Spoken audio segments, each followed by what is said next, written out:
I've been in your waters.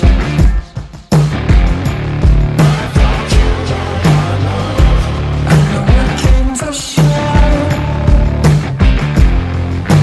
I've never been so close before. It's one way or the other.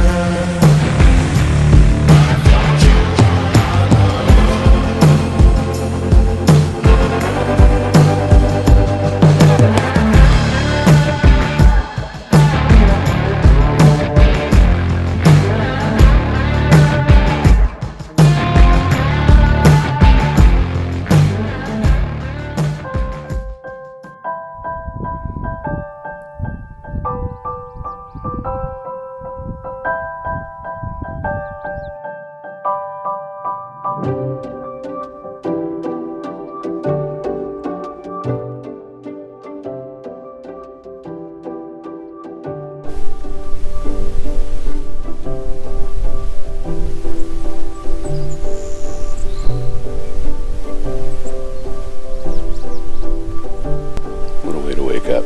This was amazing. Worth it.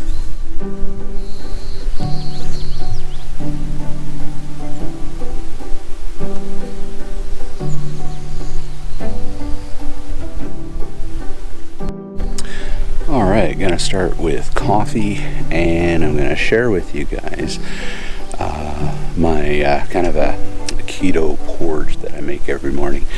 It's kind of unique, but it's amazing, and I love it. It's full of flavor, and I like it way better than normal porridge, so I'll share that with you.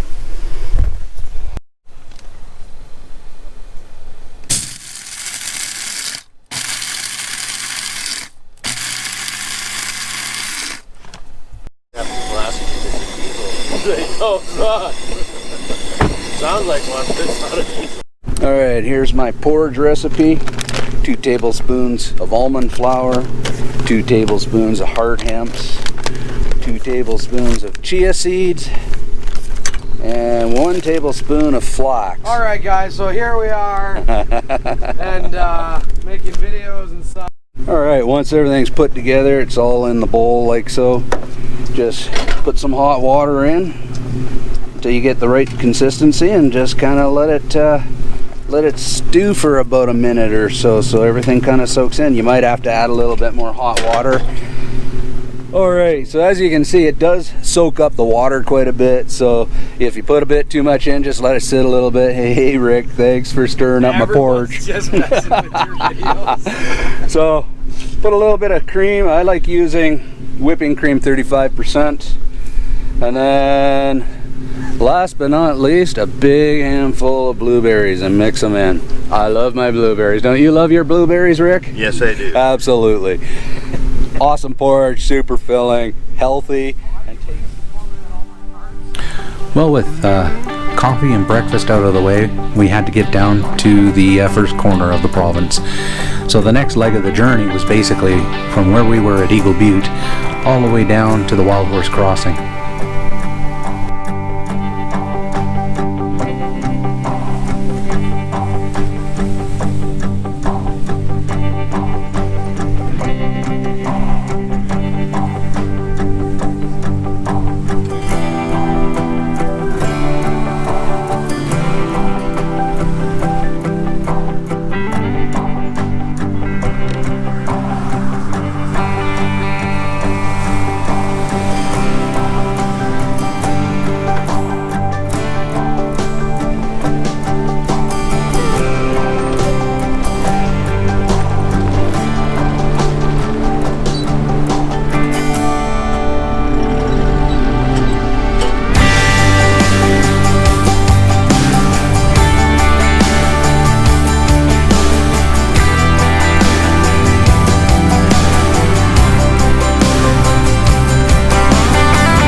Alright, quick stop in Elkwater. Had to get some more ice and just resupply a couple of things that we had forgotten to pack along the way. And it looks like we are just about ready to hit the trail again. So we're going to go down to the first corner because we didn't make it last night. The campsites didn't quite work out. It took a lot longer getting to where we needed to go. So we're going to start today with the bottom southeast corner and work our way from there. The adventure continues, man. Yesterday was such an amazing first day. What experiences we had. It was awesome. I cannot believe how beautiful Alberta is. So Elkwater is in the Cypress Hills, and Cypress Hills, what a beautiful spot. In the middle of nowhere, all of a sudden you have this mountain and lake views and just, oh, so gorgeous. Anyways, the adventure continues. Thanks, guys.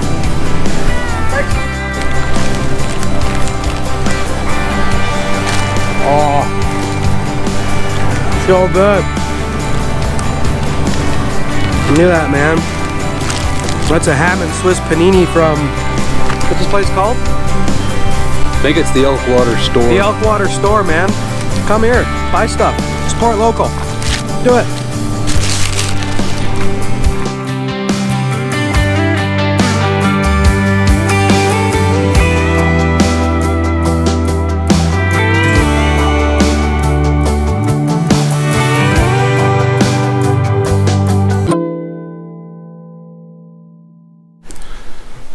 Have you ever had those moments in life that just stop? Everything just comes to a stop.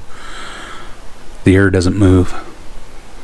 Everything just stops. Well, that happened.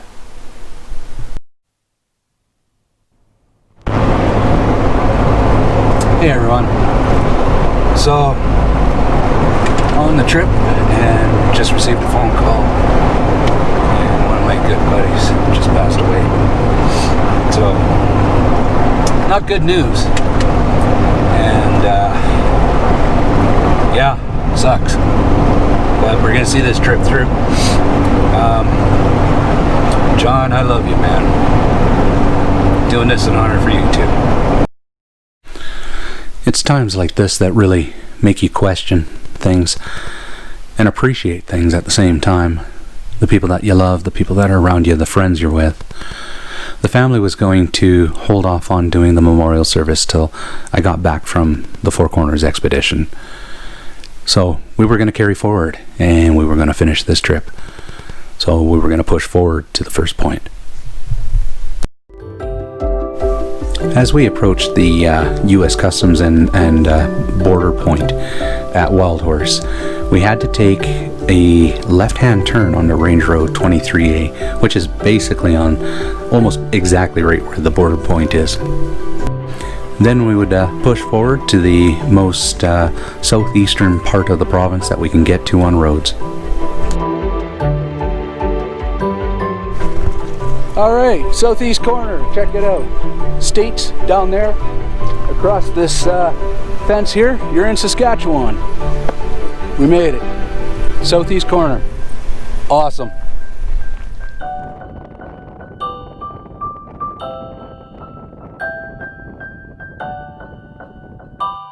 Alright, now that we're here, long haul north along that road, right over there. That's about 100 foot. So we're going to do a ton of gravel, hundreds of kilometers. Yeah, I marked it on my GPS, man, and we're right on that friggin' border. You're not getting any more south than that unless you get on that property.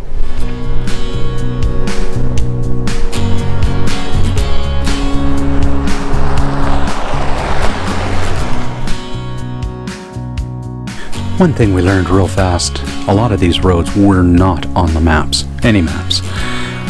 They were summer use only roads, and where they led us, well, we just had to take them and figure it out.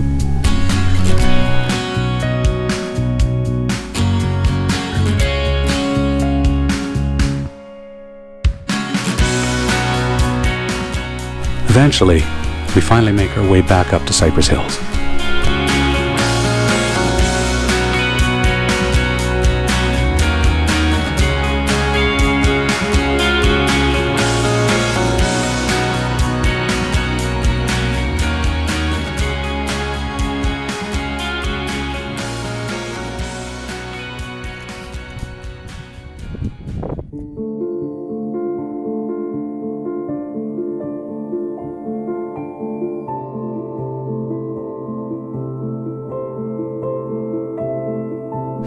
Cypress Hills, man, what a beautiful area.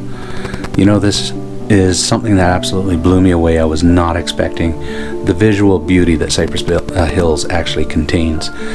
Man, if you have a chance to go, I highly recommend it. It'll be worth your time.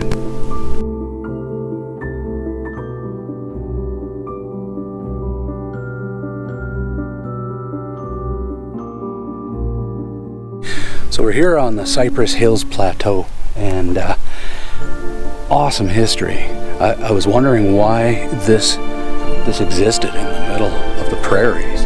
Just mountains and lakes and just beautiful, beautiful forest everywhere. Well, it's, I guess, during the Ice Age. And you can see in the distance there, it's all just a flat plateau.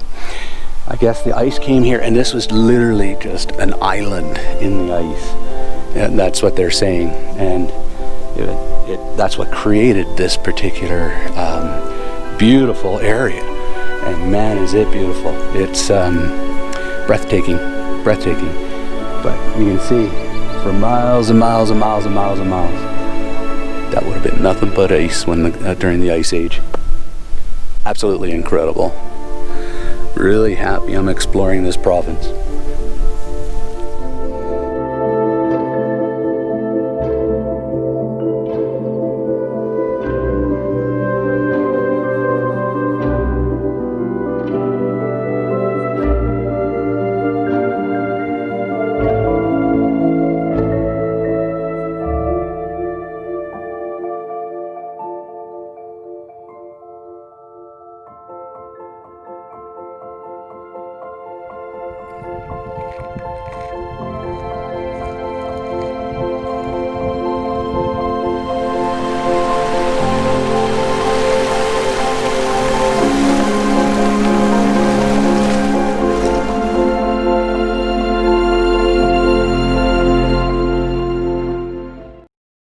Now that we were done in beautiful Cypress Hills, we made our way up north.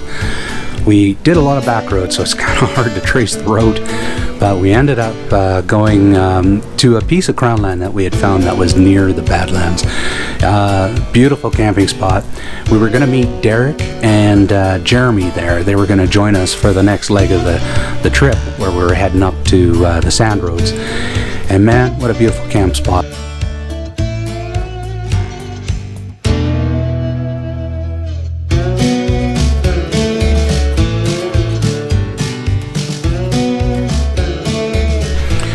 Did I mention that Jeremy from @Exploration4R, here's his Instagram handle, was going to join us? Also his buddy Derek, who just bought a Toyota 4Runner right off the showroom. What's the first thing he did? 280 kilometers.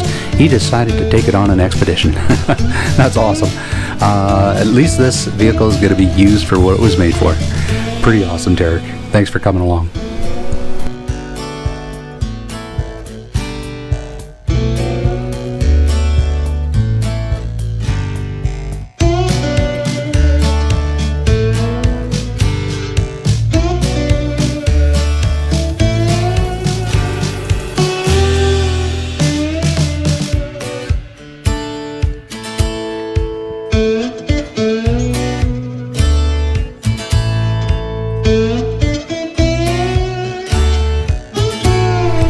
We definitely had a good night of camping that night. Good food, good friends. And, you know, that's what it's all about. Getting out there, experiencing the outdoors, nature to its finest. And you know what? Having a couple friends along, that's pretty cool too. It was a great night. Make sure to tune in to next week's episode. We have lots more fun coming up, and one of the most beautiful sunsets I think I've ever seen in my entire life. Anyways, keep tuned.